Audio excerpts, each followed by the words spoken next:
Hey everybody, how's it going? It's Jamie, your crafty DIY guy. I am back with some other projects. Today's Mother's Day, so if you are a mother or a grandmother for that matter, happy Mother's Day. Thank you guys so much for tuning in today on your special day. I really appreciate you being here. If you're one of my old time subscribers, one of my OGs, one of my original friends, thank you guys so much for sticking around. If you are one of my new subscribers, also thank you to you as well. Today's projects are cool. They are kind of that industrial farmhouse kind of vibe that I like. And, they could skew farmhouse, they could skew industrial. Some of them, for the sake of the video, are definitely more farmhouse. But there's also a really cool project at the very end of the video that's a bonus project. So in this video, you're going to see 4 different things. So I hope you like them, and let's just get to it. All right, everyone, for our first project, you're going to need one of these Dollar Tree windmills, a piece of scrap wood, and a wooden dowel rod that I also picked up at Dollar Tree. Go ahead and drill a hole in the center of your piece of scrap wood. This is going to enable you to prop that dowel rod right up in the center there. I had to put a little force down on it to get it going through there because this was a piece of an old countertop, actually. And then go ahead and add a little bit of hot glue down in the middle of your hole, and then just put your dowel rod directly down in there like so. I went ahead and just forced it down in there, and then any of that hot glue that had kind of oozed out, I just kind of wiped that away with my finger and then kept moving right along.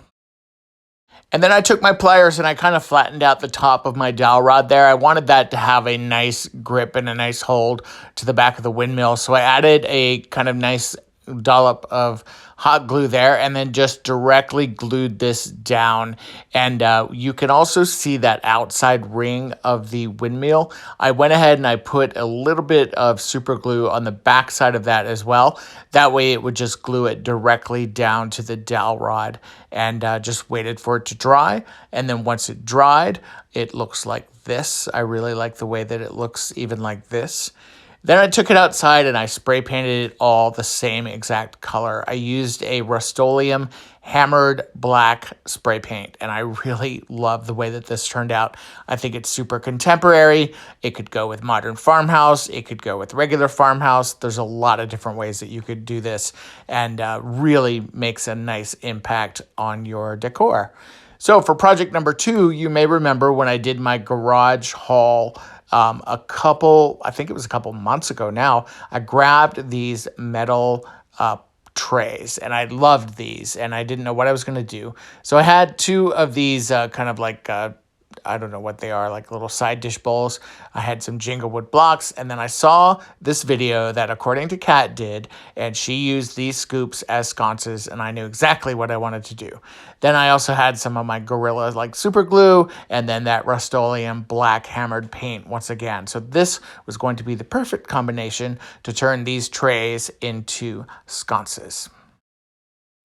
So to build my sconces, first thing I did was put some of this Gorilla Super Glue down in the bottom of my pet scoop.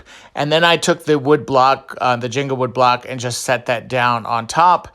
And then I also repeated that on the second one. You'll see a little bit of an overhang there, and I did that on purpose because I want the candle holder to be more kind of straight, and that's what those small little glass bowls are going to be used for. So I just repeated this on both of these, and then once it was done, I just set them aside to dry. You don't see it there, but I do add the little glass bowls to the top of that too, and just literally put them aside and let them dry. And I did let them dry actually overnight before I started to spray paint them or do anything else with them. So after everything dried, this is what it's going to look like. That way I can put those candles right in the base of those little glass bowls.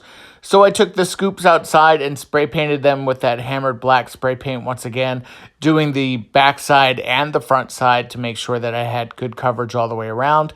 And then after they were dry, this is what they looked like. I really liked the way that these looked. And I also love that you could still see the scoop lines, or the 2 cup and the 1 cup lines in the back there. And then essentially what we're going to be doing is gluing these directly down to these metal plates or these metal platters. I'm using a Gorilla, or I'm sorry, I'm using E6000, and it's actually black E6000. And then I'm adding a little bit of hot glue just to help speed that E6000 along. I love E6000. I wish they had a quick dry formula, but they don't. So this is the way I work around that and get it to dry a lot faster. And now that everything is dry, this is what these sconces look like. I absolutely love these. They are perfect for farmhouse, perfect for modern farmhouse, and they're going to go so well with that sneak peek project that you see, that windmill.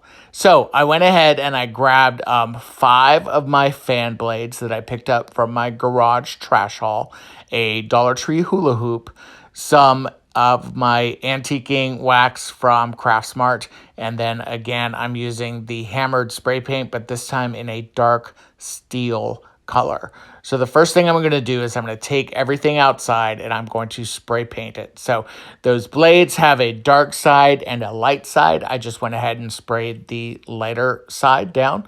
And then I also sprayed down the hula hoop. Now I did take all of that kind of shiny sticker off of there and then just split it apart and then spray painted this as well and allowed both of these to dry before bringing them back inside. And then once I had everything dry, I took it inside and I just kind of laid it out on the carpet, and I kind of figured out the best way and the best format to kind of fan the fan blades, if you will. And then I took my half circle that I also cut out of wood. I didn't film this part because my neighbor actually helped me with that part. But I just went ahead and drilled some pilot holes all the way around the circle just to kind of give it the effect of rivets in the fan itself. And then I literally just started putting screws in and just securing those fan blades to that piece of wood. And then added pipe brackets to be able to hold the hula hoop onto each one of the fan blades all the way around. I then wanted to age the fan blades, so I used my antiquing wax from Craftsmart, and I just started to go over each one of the fan blades, and kind of true to form, I go a little heavy with the antiquing wax, and then I leave it sit there for a little while. And then after I've got everything really, really well covered and working kind of to the way that I like it to be, then I start wiping it away. The center piece of the fan there, that center piece is wood. So that's actually holding the stain a lot better than the blades are, which I'm okay with actually in this case, because the center of the fan should be a little more worn in some of the fans that I've seen, because, you know, that's the part that's doing all the work in the fan. So again, going over heavily, wiping it off, doing this back and forth until I have the color that I like. I then took my Dollar Tree hacksaw and just cut off the edges of that hula hoop, and then I went through with some hot glue and just under each section, kind of where that bracket met the fan blades, I went ahead and just glued those down as well. And this is what the finished product looks like. I really love the way this turned out. It's got a cool farmhouse vibe. It's got a cool modern farmhouse vibe. If you painted it a different color, you can hang it over your bed. A lot of great options with this piece. And for the bonus project, this is a project that I started to do, and then I thought I'll share it with you guys because it's actually really, really easy. First thing I did was take one of my Dollar Tree planters. This is the stackable planter, and I just took my wood burning tool and burned a hole in the bottom of it. Now, my plan was to completely cut out this circle that runs along the middle of this planter here. And so I just poked small holes in it and just worked my way around with my tool until I had a complete hole there. Then I took the stackable planter outside. I put it in the center of my patio table, and I put the umbrella right down the middle of it. Guys, this was so easy, and look, it spins. You can put condiments in it. You can put silverware in it if you're getting ready to have a birthday party or a barbecue. The other thing you can do is put some candles in it for a romantic night. This has a lot of versatility. And guess what? You could also put plants in it. Go figure. All right, guys, I hope you liked this DIY and all of these projects today. If you did, please remember to give me a thumbs up and subscribe to my channel. Also, I appreciate all of your referrals. And if you are a mother watching this project today on Mother's Day, thank you so much and have a fantastic Mother's Day and take care, everyone. Bye-bye.